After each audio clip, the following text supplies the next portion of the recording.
Hello besties, welcome to Sirisha Prasad kitchen. I'm Sirisha. మరొక వంటతో మీ ముందుకు వచ్చేసానండి. అదే దొండకాయ పచ్చడి. వేడి వేడి అన్నంలో ఈ దొండకాయ పచ్చడి వేసుకొని తింటే అద్భుతంగా ఉంటుంది కదూ. ఎలా చేయాలో చూసేద్దామా? ముందుగా ప్యాన్ పెట్టుకొని ఆయిల్ వేసుకొని ఆయిల్ హీట్ అయ్యాక పల్లీలు వేసుకోవాలి. పల్లీలు కొంచెం వేగిన తర్వాత కట్ చేసి పెట్టుకున్న దొండకాయలు వేసుకోవాలి.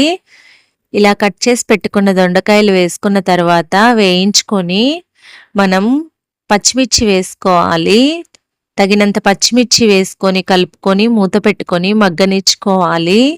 అవి సాఫ్ట్ అయిన తర్వాత మూత తీసి కొంచెం పసుపు, తగినంత ఉప్పు వేసుకోవాలి.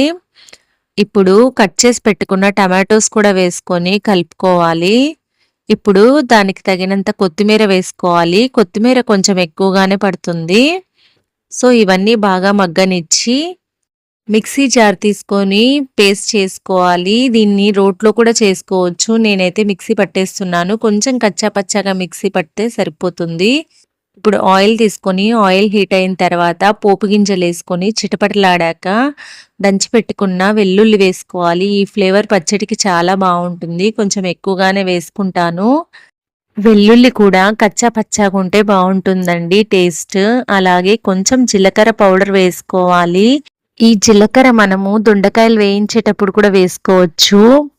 ఇప్పుడు ఈ పోపులోకి కరివేపాకు వేసుకొని వేగిన తర్వాత మనం మిక్సీ పట్టుకున్న పచ్చడిని వేసుకొని కలుపుకుంటే సరిపోతుంది. అంతే, దొండకాయ పచ్చడి రెడీ. ఇది వేడి వేడి అన్నంలోకి వేసుకొని కలుపుకొని తింటే అమృతంలాగా ఉంటుందండి. చాలా టేస్టీగా ఉంటుంది. ట్రై చేస్తారు కదూ. ట్రై చేసి ఎలా ఉందో కమెంట్ చేయండి. వీడియో నచ్చితే లైక్ చేయండి, షేర్ చేయండి, సబ్స్క్రైబ్ చేయండి, కమెంట్ చేయండి. పక్కనున్న బెల్ని క్లిక్ చేయండి. అప్పుడే మేము పెట్టే ప్రతి నోటిఫికేషన్ మీ ముందుంటుంది.